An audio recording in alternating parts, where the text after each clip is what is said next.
Who were you before the world told you who you were? Some people live their whole lives letting someone else tell them who they are and what they're capable of. How big would your dreams be if you knew that they were going to come true? This is for those that are right where I am, going after the best version of themselves in their head and learning how to be them in real life. I'm betting my whole life on this process of visualizing. 6 months in, I feel confident in how it's enabling me and setting me up 1 to 5 years from now. Your ability to visualize influences your perception and what you feel your identity is capable of doing. Visualizing is not a replacement for training or putting in the work, but it's a tool that has been scientifically proven that we can use as an augment to speed up and guide improvement into our lives. The problem nowadays, the terms visualization and manifestation are so overused that they lost their true meaning and understanding of what they are to appease to those that simply like to imagine and hear what they want to hear to feel better. But there's a reason why we always hear about the top athletes and performers in the world are always taking advantage of it. Manifestation is an attitude and approach for how you live your life and will help guide you to what you do. Visualization is the base pillar of self-improvement. Nothing changes unless your vision does first. Here's how I use visualization to go even further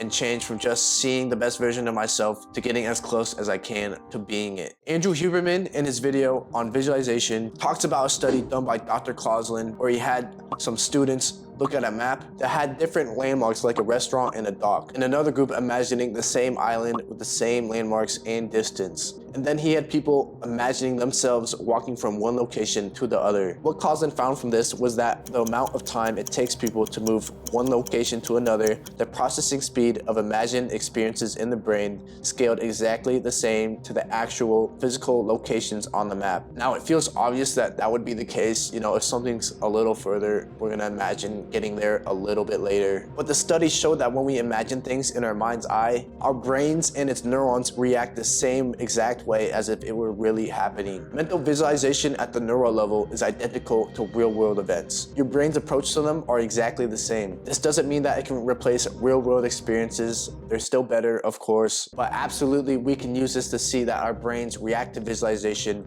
in a very similar way. Also, you may or may not know that we only use 5 to 10% of our brain. The rest is our subconscious. It's responsible for the feelings we get and have, as well as the creative ideas and solutions that we come up with. If we want to change successfully, tapping into the power of our subconscious is a requirement. More on this later on how to. Unfortunately, our subconscious is normally hardwired to protect us through negativity bias, which is why it's so easy to notice and visualize the negative things in life. Here are some ways we can influence our vision and subconscious to change what we envision to be an influentially positive tool. Firstly, we have to remove our ego, be vulnerable and honest. This false arrogance I had was holding me back so my pride wouldn't get hurt. But if you don't add in feelings to your vision, you won't feel compelled and invested enough in order to see and do something about it. It causes lack of awareness of problems and not being able to notice the change that can or needs to happen. If you want to become good at a skill, maybe a sport or something that you do for a side hustle, and fulfill yourself by telling yourself that you're good at it because a few good things have happened, when that's not true, because you aren't. There's more evidence supporting that you're not. You're avoiding the feelings of change, and if you're not careful, you'll plateau. Change requires emotional stakes continually. Understand that you manifest what you subconsciously believe you're worth receiving. This is different from ego and pride. Understand that truly you are so much more capable than you give yourself credit for, and you can always provide yourself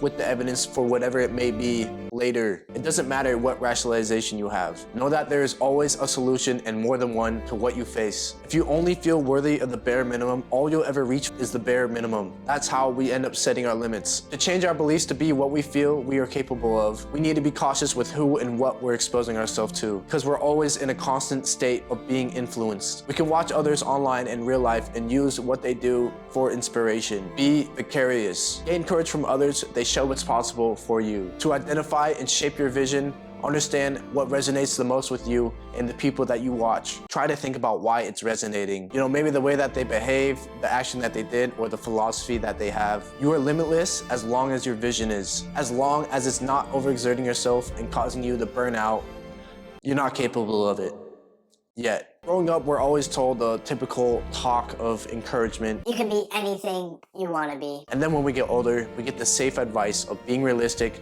go to college, get the steady job, melt and mold yourself into what life looks like for everyone else. Here's a quick realization I've had though. Everyone telling you these rationalizations that you should settle for is them showing you their limits for what they can imagine for themselves. It can be your limits also if you listen, but if you're still watching this, you don't want that. I'm here to tell you that 100% that you are limitless as long as you give yourself time to invest in the vision. And by investing in the vision, I mean 1 to 5 years. It's not gonna happen overnight, because if it did, then everyone would be where they want to be. Knowing this has helped me get over expecting the results right now, because later, they will pay off. It's an empowering feeling. Use the positive images and scenarios in your head of what you want your life to look like to carry you. Use it as a way to help you to continue to work towards the things that will lead to the life that you want. Now that we've got some thoughts of our vision and what we can see ourselves capable of doing, pause the video for each one of these 2 questions and really actually think about it. Which of these does my ideal self behave? Which of these habits does my ideal self do? Remember what you answered. Here are some actionable steps to help you bring your vision to reality in 3 ways in this order. Be specifically actionable. The main issue, like I mentioned earlier, most people and their manifestation and affirmation is that they are and stay so vague that it just sounds nice. You can't do anything about, I am confident, I am strong, I am a magnet for success and happiness and all this that doesn't ever happen. You've got to pick it apart and shift it straight through into scenarios and situations that are tangible enough to apply. Think about how and the patterns you would behave and react to scenarios with that characteristic, and then bring it into an action or scenario today. If you want to be more confident, pay more attention to your body posture and language. If you want to be strong, forgive someone next time even though they don't feel sorry for their action. If you want to be a magnet for success and happiness, this means creating or finding opportunities and moving towards those. Because a magnet, it moves closer to attract things. It doesn't just stay in the same spot. You have to search with it and put it in the right places for it to attract. Essentially, it's creating ways for you to give yourself the evidence and opportunity to start living the trait and then shaping it to be a habit that you can work on. Simplify it to be enjoyable. Remove as much friction as you can to the actionable step of your vision. That might look like removing other things that are a distraction, making the action closer and more noticeable, and not overwhelming yourself by spending too much time on it, or it's just freaking so complex that you can't even break it apart. Here are some ways to gamify your habits, and then another thing that I've been doing also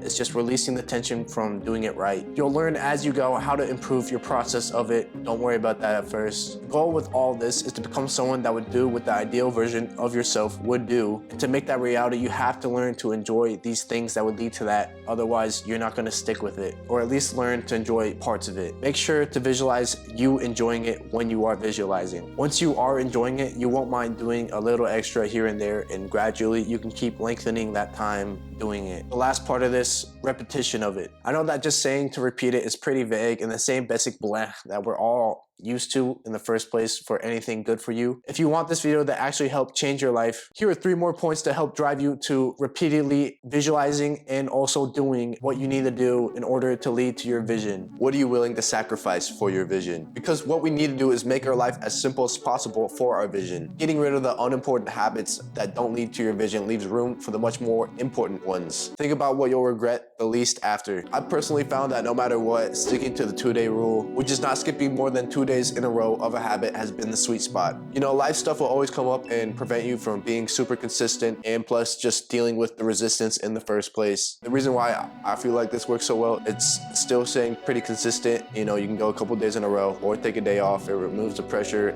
and it gives you some breathing room for when stuff does come up. Have what Marcus Aurelius describes as sympathia, the sense of belonging to something larger. Know that the things that you are working towards are interwoven with changing the trajectory of your life. Your repeated actions of your vision is like a stone cutter. When nothing seems to help, I go and look at a stone cutter hammering away at his rock perhaps 100 times without as much as a crack showing in it. Yet at the 101st blow, it will split in 2.